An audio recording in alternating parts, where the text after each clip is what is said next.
Olá! Nesta aula vamos continuar o estudo de equações diferenciais parciais e vamos fazer isso estudando a equação do calor.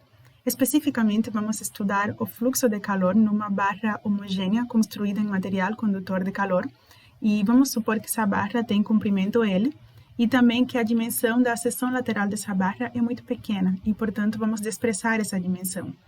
Para fazer esse estudo, vamos considerar a função de duas variáveis, u de xt, que representa a temperatura da barra no ponto x no tempo t, onde x está entre 0 e L e t é maior ou igual a 0. A equação adequada para estudar esse tipo de problemas é a equação do calor, que diz que a derivada de u em relação a t é igual a c² vezes a segunda derivada de u em relação a x, onde c² é uma constante positiva que está relacionada com a condutividade térmica do material do qual a barra é construída.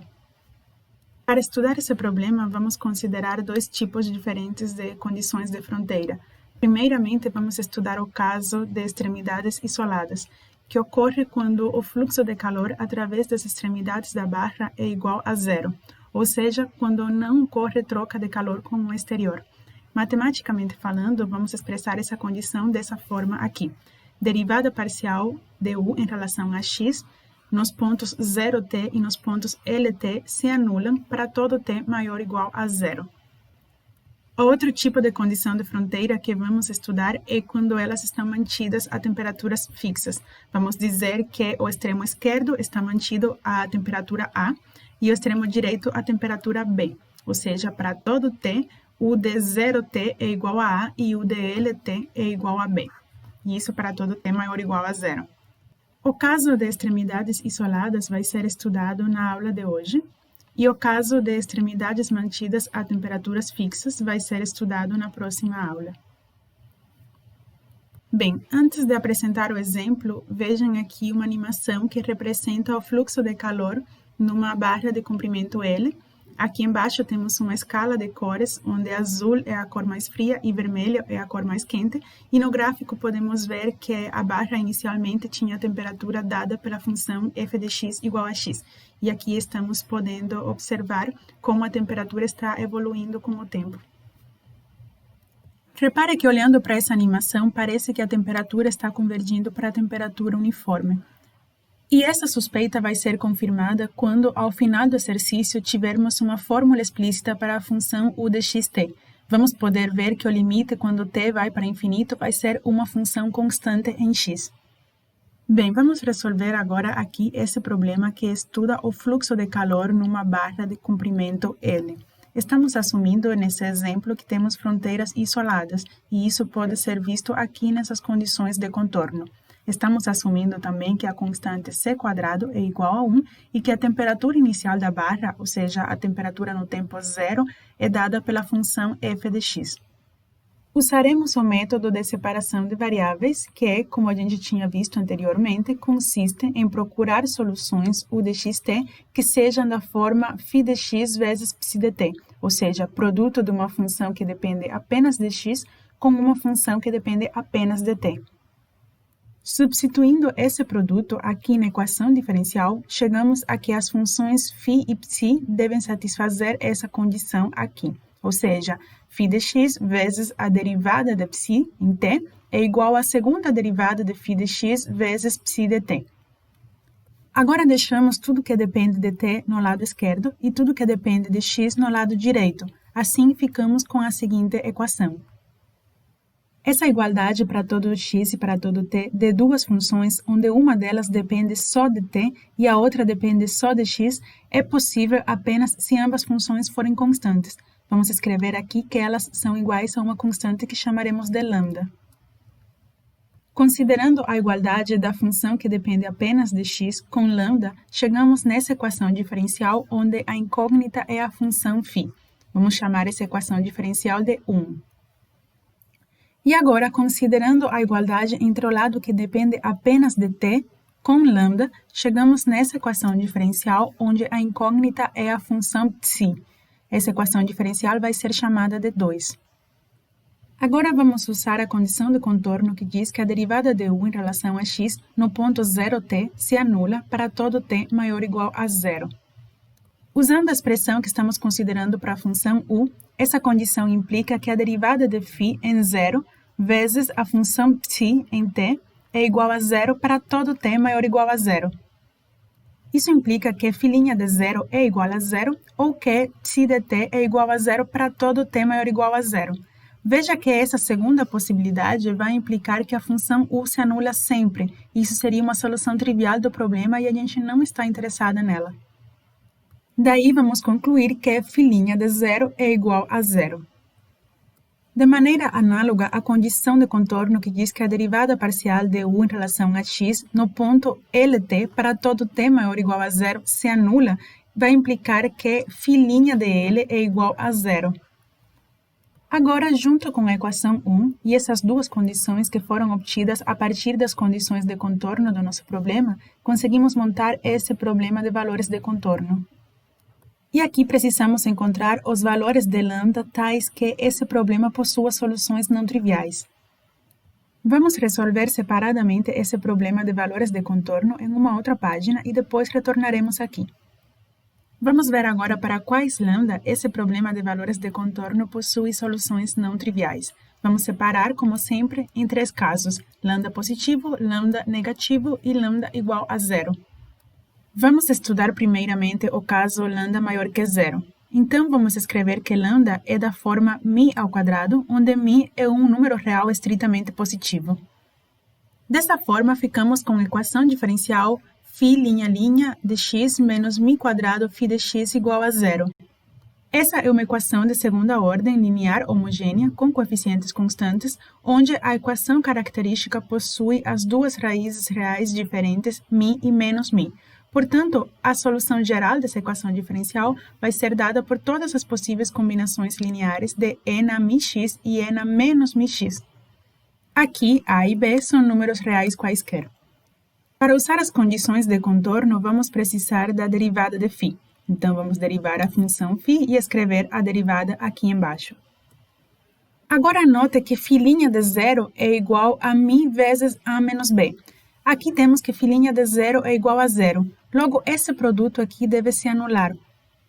Lembre que μ é diferente de zero, pois μ ao quadrado é igual a lambda e estamos assumindo agora que lambda é estritamente positivo. Então, necessariamente, devemos ter que a menos b é igual a zero, ou seja, que a é igual a b. Usando que a é igual a b, temos aqui φ' de L.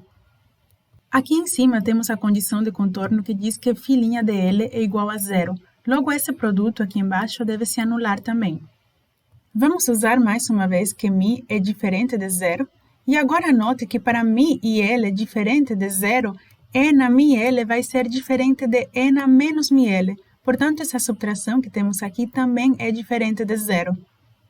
Necessariamente, vamos ter então que a constante a é igual a zero. Chegamos em que a e b são iguais a zero. Olhando aqui para a função φ de x, isso implica que φ de x é igual a zero para todo x. Portanto, no caso em que lambda é estritamente positivo, apenas encontramos soluções triviais para o problema de valores de contorno. Vamos estudar agora o caso lambda igual a zero.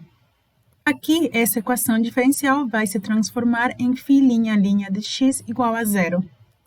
Para resolver essa equação diferencial, podemos integrar em ambos lados duas vezes, ou também podemos enxergá-la como uma equação linear homogênea de segunda ordem, com coeficientes constantes, onde a equação característica possui raiz dupla zero. Em qualquer caso, a solução geral vamos ver que é da forma a mais bx, onde a e b são constantes reais quaisquer.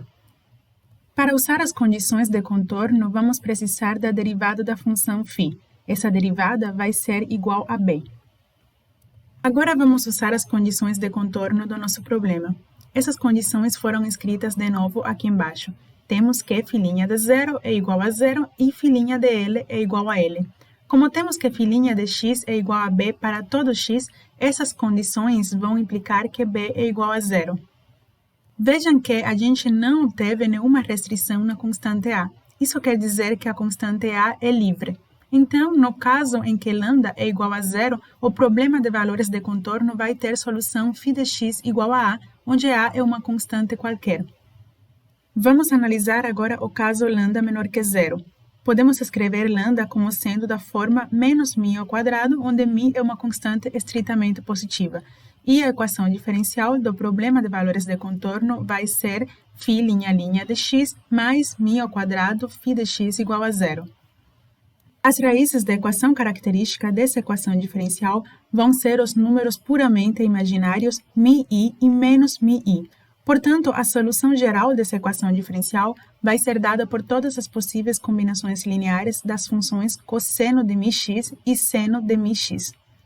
Assim como nos casos anteriores, vamos precisar da derivada de φ de x para poder usar as duas condições de contorno. Essa derivada vai ser colocada aqui embaixo.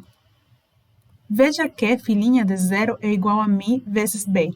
Isso porque cosseno de zero é igual a 1 e seno de zero é igual a zero. Agora vamos usar que φ' de zero é igual a zero. Isso quer dizer que o produto de μ com b se anula. μ é diferente de zero, pois menos μ ao quadrado é igual a lambda e estamos supondo que lambda é estritamente menor que zero. E isso implica que b é igual a zero. Tendo agora que b é igual a zero, vemos que φ' de L é igual a menos μa seno de μL. Usando que φ' de L é igual a zero, temos que esse produto aqui embaixo deve se anular. Já tínhamos observado que μ é diferente de zero. Vejamos agora que se A for igual a zero, uma vez que temos que B é igual a zero, teríamos aqui a solução trivial. Como estamos procurando soluções não triviais, precisamos que seno de μL seja igual a zero, e isso vai ser possível se μL for da forma nπ com n inteiro, ou seja, se μ for da forma nπ sobre L. Como lambda é igual a menos μ ao quadrado, vamos ter que lambda, agora indexado por n, vai poder ser da forma menos nπ sobre L ao quadrado, onde n é um número inteiro positivo. Note que n não pode ser zero, pois senão estaríamos tendo aqui lambda igual a zero, e esse caso está sendo desconsiderado aqui. Escrevendo aqui b igual a zero, como já tínhamos visto, e μ igual a nπ sobre L, vamos ter que as funções φn de x da forma an vezes cosseno de nπx sobre L vão ser soluções não triviais do problema de valores de contorno, onde para cada n maior ou igual a 1 inteiro, a n vai ser um número real qualquer. Bem, agora que a gente já resolveu em outra página o problema de valores de contorno, ou seja, esse problema que nós temos aqui, vamos retornar para o nosso problema original, que é a equação do calor com fronteiras isoladas. Lembre que estávamos procurando os valores de lambda tais que esse problema possuía soluções não triviais e queríamos saber também quem eram essas soluções. O resultado encontrado foi o seguinte: para lambda igual a zero, encontramos soluções não triviais, φ0 de x igual a, ou seja, soluções constantes. Aqui A é um número real qualquer. E para lambda n, da forma menos nπ sobre L ao quadrado, onde n é um inteiro positivo, encontramos infinitas soluções, que vamos chamar de φn de x, da forma an vezes cosseno de nπx sobre L, onde para cada n inteiro positivo, a n é um número real qualquer. Agora vamos ver para esses valores de lambda que foram encontrados aqui, como vai ficar a equação 2. Primeiramente, veja que para lambda igual a zero, a equação diferencial 2 vai ser a equação ψ' de t igual a zero. A solução dessa equação diferencial é ψ de t igual a constante. Aqui estamos denotando essa solução por ψ0. Agora, quando lambda n é igual a menos nπ sobre L ao quadrado, a equação diferencial 2 vai ser a equação ψ' de t mais nπ sobre L quadrado ψ de t igual a zero. Essa equação diferencial é uma equação separável e também é uma equação linear de primeira ordem. Resolvendo pelo método de separação de variáveis ou pelo método de fator integrante para equações lineares de primeira ordem, encontramos que para cada n inteiro positivo, as soluções são as funções ψn de t da forma cn vezes exponencial de menos nπ sobre L ao quadrado t, onde para cada n inteiro positivo, cn é uma constante real qualquer. Agora apagaremos algumas informações que estão no quadro e não serão mais usadas hoje e vamos aproveitar para fazer uma revisão. Bem, vejamos o que foi feito até agora. Primeiramente, a gente usa o método de separação de variáveis que consiste em procurar soluções da equação diferencial que sejam da forma φ de x vezes ψ de t, ou seja, produto de uma função que depende apenas de x com uma função que depende apenas de t. Depois substituímos u na equação diferencial e chegamos nessa expressão aqui embaixo. Organizamos essa expressão colocando tudo que depende de t para um lado e o que depende de x para o outro lado e chegamos nessa expressão aqui. Essa igualdade, que é uma igualdade entre uma função que depende apenas de t e outra que depende apenas de x, é possível só se ambos lados forem iguais a uma constante. Chamamos essa constante de lambda. Com essas informações aqui, conseguimos montar duas equações diferenciais. Chamamos elas de 1 e 2. Com a equação 1 e com as condições de contorno do nosso problema, conseguimos formular esse problema de valores de contorno. A gente resolveu esse problema de valores de contorno encontrando lambda de maneira tal que esse problema possua soluções não triviais e encontrando também essas soluções não triviais. A gente encontrou que para lambda igual a zero, temos a solução não trivial φ de zero igual a constante, e para lambda igual a menos nπ sobre L ao quadrado, onde n é um inteiro positivo qualquer, encontramos as infinitas soluções φn de x da forma an vezes cosseno de nπx sobre L. Agora, fazendo lambda igual a zero aqui na equação 2, encontramos a solução ψ0 de t igual a constante. E considerando esses outros valores de lambda n aqui na equação 2, encontramos as soluções ψn de t igual a constante vezes exponencial de menos nπ sobre L ao quadrado t.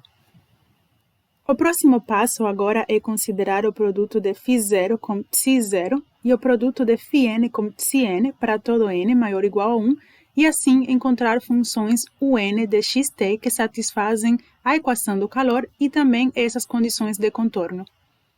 Fazendo isso, encontramos a função u0 de xt. Essa função vai ser o produto da constante a com a constante c.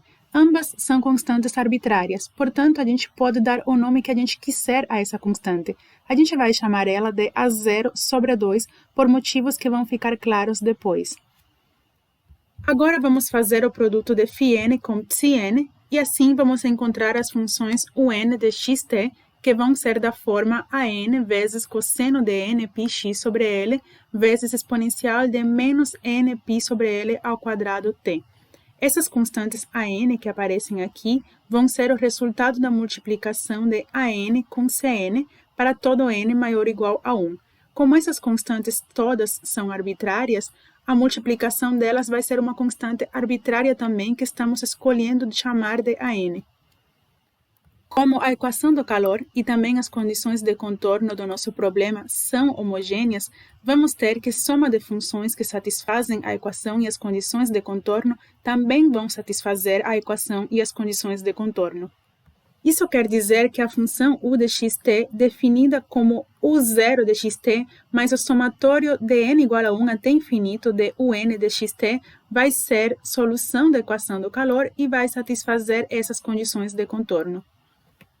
Repare que ainda não foi usada a condição inicial do nosso problema, que impõe que a temperatura da barra no tempo zero é dada pela função f de x. Essa condição vai ser usada agora para encontrar os coeficientes da função u de xt solução do nosso problema. Ou seja, usando a condição inicial, vamos encontrar o coeficiente a0 e também os coeficientes an para todo n maior ou igual a 1. Esses coeficientes vão depender da função f de x. Bem, agora apagamos tudo e ficamos apenas com a função u de xt, onde os coeficientes a0 e an devem ser encontrados ainda em termos da função f de x que aparece na condição inicial. Vamos ver primeiramente quem é u de x0. Quando t é igual a zero, esse exponencial vai ser igual a 1. Temos então aqui embaixo a expressão de u de x0. A condição inicial diz que u de x0 é igual a f de x, portanto, temos essa igualdade aqui embaixo. E note que essa é justamente a série de Fourier cosseno da função f definida no intervalo 0L. E aqui podemos ver que o motivo de ter chamado essa constante independente de A0 sobre 2 é para que essa série aqui já ficasse com o formato de série de Fourier.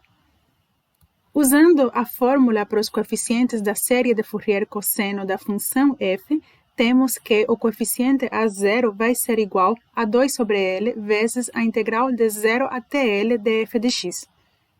E a n, para todo n maior ou igual a 1, vai ser igual a 2 sobre L vezes a integral de 0 até L de f de x vezes cosseno de nπx sobre L. Finalmente, chegamos a uma fórmula explícita para a solução do nosso problema, ou seja, a solução vai ser a função u de xt, onde os coeficientes a0 e também a n, para todo n maior ou igual a 1, vão ser calculados mediante essas fórmulas. No início da aula, tínhamos visto uma animação onde parecia que quando o tempo ia para infinito, a temperatura ficava uniforme. E, de fato, podemos ver que quando t vai para infinito, esse exponencial vai convergir para zero, pois o coeficiente que temos aqui vai ser negativo. Então, vai ser possível mostrar que todo esse somatório vai ir para zero quando t vai para infinito. Portanto, o limite dessa solução quando t vai para mais infinito vai ser a constante A0 sobre 2. Olhando para a fórmula de A0, temos que a constante A0 sobre 2 é, na verdade, 1 sobre L vezes a integral de 0 até L da função f de x, que é o valor médio da função f ao longo da barra. Bem, por hoje isso é tudo. Espero que tenham entendido a aula. Na próxima aula, vamos estudar a equação do calor de uma barra com extremidades mantidas a temperaturas fixas. Até mais!